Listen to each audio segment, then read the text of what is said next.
Happy Saturday, everybody. Welcome to another episode of China Update, where we discuss leading political, economic, and geostrategic analysis on the world's #2 economy. My name is Tony.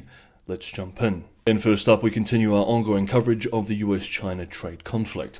Despite a recent 90-day truce between Washington and Beijing, analysts say US tariffs on Chinese goods are likely to remain at damaging levels well into 2025, threatening China's exports, job market, economic momentum, and even social stability. A Bloomberg survey of 22 economists, investors, and fund managers across Asia, Europe, and the US found broad consensus that the current 30% tariff rate will persist through late next year. While the rate is significantly below the April peak of 145%, it is still high enough to eliminate roughly 70% of Chinese exports to the US, according to Bloomberg Economics. Some respondents predict only a modest drop to 20% if a final agreement is reached, but expectations remain divided. Quote, trade negotiations are unlikely to produce more than symbolic deals, end quote, said Kelly Chen of DNB Bank, adding, quote, there's little time for real alignment before the 2026 US midterm elections, end quote. The economic fallout in China has already been severe. Estimates from economists suggest current tariffs could lead to 4 to 7 million job losses, with China's 2025 GDP growth potentially slowed by up to 1.6 percentage points. Only a steep tariff rollback, that is the removal of all tariffs, would bring job risks below 2.5 million. And if the tariffs return to over 100%, this could result in Chinese growth being cut in half. The recent de-escalation triggered by talks in Geneva eased the most immediate fears of mass layoffs, but companies remain wary. Quote, at 30%, I doubt firms will rehire. The risks are still too high, end quote, said Alicia Garcia Herrero of Natixis. Lu Zhe, chief economist at Suzhou Securities, was the most optimistic, estimating that the number of jobs at risk has fallen to only 1 million. Though this is still painful, even in a country of over 1 billion, especially considering the economy is not in a good place. With many of these workers being poorer migrant workers too, concerns of instability are rising. Domestically, Beijing is turning to public investment and central bank support to soften the labor shock. The People's Bank of China recently introduced low-cost funding tools targeting job creation and services and elderly care. Meanwhile, container ships from China to the US have soared nearly 300% following Monday's 90-day pause. According to container tracking firm Verizon, bookings jumped from 5,709 to 21,530 TEUs, 20-foot equivalent units, in the week ending the 12th of May, a 277% surge. The ceasefire has triggered early front-loading ahead of potential tariff hikes in August, with analysts forecasting a fast-tracking peak shipping season. And as we will see, as China experiences all this economic pain, its debt continues to surge to record levels. But first, China's latest round of monetary easing has ignited a sharp rally in its domestic credit market, pushing risk premiums on corporate bonds to their narrowest in over 15 years. Investors, emboldened by falling funding costs, are piling into higher-yielding debt, particularly short-term notes rated AA or below. The yield spread between one-year AA-rated corporate bonds and equivalent government debt has compressed to below 41 basis points, the tightest margins since 2007, before the global financial crisis. The rally follows last week's policy move by the People's Bank of China, which drove down short-term borrowing costs and sparked a wave of leveraged trades.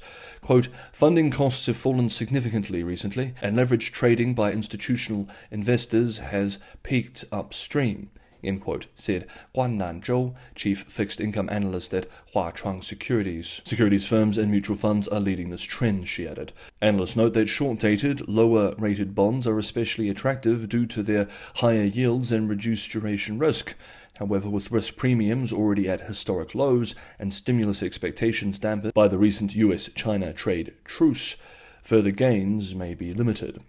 Meanwhile, fresh economic data published this week, so this is official data, showed that 10.06 trillion yuan in new loans were issued in the first 4 months of 2025 alone. Outstanding yuan loans stood at 265.7 trillion yuan in April, up 7.2% year on year. That is $36 trillion US. Money supply M2 grew 8%, while social financing, that is total debt stock reached 424 trillion yuan, reflecting robust credit expansion, to put it mildly. Peking University Professor of Finance Michael Pettis, speaking on these numbers, did not put it mildly. He observed yesterday, quote, "Overall debt numbers still remain very worrying. Total social financing, that is total debt in China's system, grew by 16.3 trillion yuan in the first 4 months of 2025, which suggests that it required an increase in debt equal to 35% of GDP to boost nominal GDP growth by 4%. Of course, debt increases in the first 4 months of the year typically account for roughly 40% of the annual increase, but if this pattern holds in 2025, it suggests it will still require an increase in debt equal to 29% of GDP to boost nominal GDP growth by 4%. That is a lot of debt per unit of growth.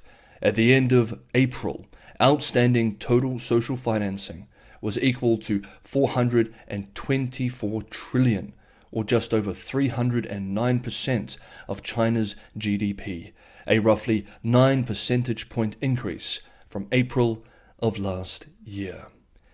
End quote. That is 58 trillion US dollars. And that is the official number. The real number could be much higher. We are certainly living in interesting times. China is entering a dangerous new period in its economic story, just as the Cold War between the US and China intensifies.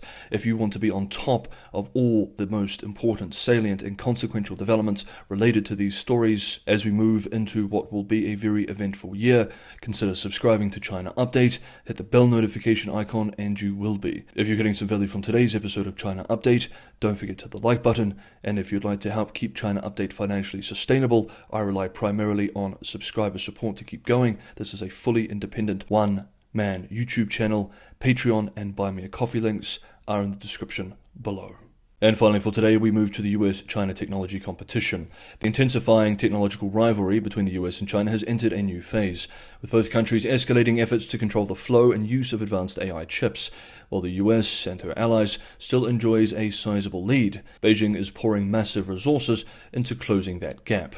According to US-based technology outlet The Information, in a report published on Thursday, Beijing is pressing major technology firms including Tencent, Alibaba, ByteDance, and Baidu to build AI data centers only in regions specified under its so-called Eastern Data and Western Computing Initiative. The goal is to maximize efficiency and utilization of limited high-end AI chips, particularly NVIDIA GPUs, which have been subject to strict US export curbs. Officials have warned companies that license approvals may be delayed unless new facilities are sited in one of 8 designated regions. The Ministry of Industry and Information Technology's recent review revealed that many data centers built in recent years remained underutilized even as demand for computing power surges in the wake of the generative AI boom. The move underscores China's broader struggle to stay competitive with US AI leaders like OpenAI amid supply chain constraints. Meanwhile, tensions escalated further this week after the US Commerce Department announced new guidance stating that using Huawei's Ascend AI chip, quote, anywhere in the world, end quote, violates US export controls. We discussed this in depth earlier this week. The announcement triggered sharp condemnation from China's Ministry of Commerce, which labeled the restrictions unilateral bullying and non-market action that disrupts global semiconductor supply chains.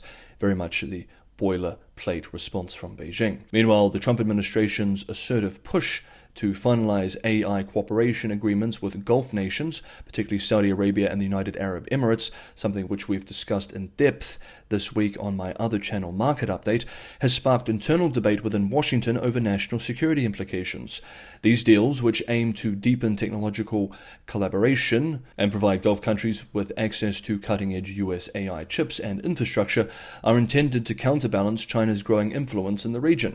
However, some senior administration officials have voiced concerns that the current agreements do not include sufficient safeguards to prevent US technology from being indirectly accessed by Chinese firms. given the deep economic and technological ties between Gulf states and Beijing. In particular, officials pointed to ambiguities in the language governing the use of American chips and hardware, and noted the risk of these components ending up in facilities containing Huawei technology.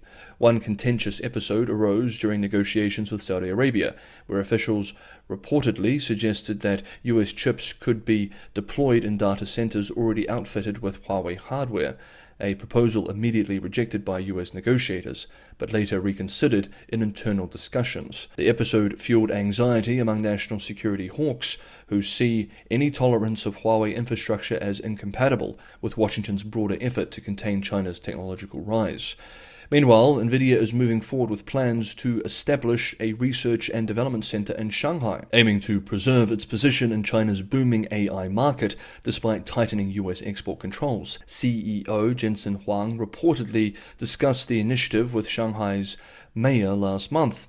NVIDIA is leasing new office space in the city to support current staff and potential expansion. The planned R&D center will focus on local market needs, such as chip verification, product optimization, and AI applications like autonomous driving, without transferring any intellectual property or GPU designs to China. Indeed, while core chip design and production will remain outside China, the Shanghai team will also support global R&D efforts. Quote, "We are not sending any GPU designs to China," end quote, NVIDIA stated, responding to reports in a statement on Thursday. The move reflects NVIDIA's push to stay relevant in one of its largest overseas markets, where Chinese rivals like Huawei are gaining ground. China accounted for $17 billion of NVIDIA's revenue last year, and Huang sees potential for the market to grow to $50 billion. NVIDIA's expansion in Shanghai signals a strategic bet, staying in the game without crossing Washington's red lines. Okay, that is today's episode of China Update. Thank you so much, everybody, for watching. Have a good Saturday, have a restful weekend, and I will see you for a new week of updates on Monday.